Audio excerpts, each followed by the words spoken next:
¿Tú qué quieres? 60 años.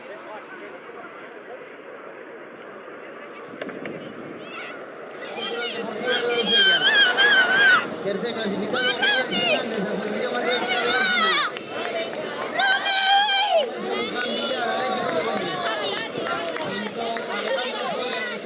Avilés.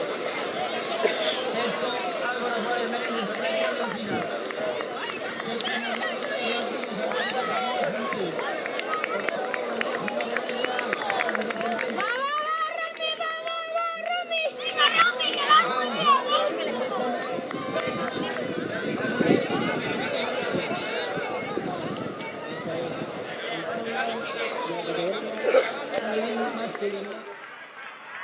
valedera para el Campeonato de Asturias individual.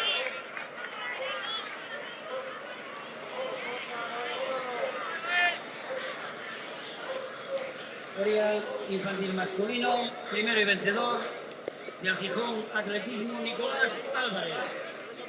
Segundo, Pelayo García, Gijonel Fumeru.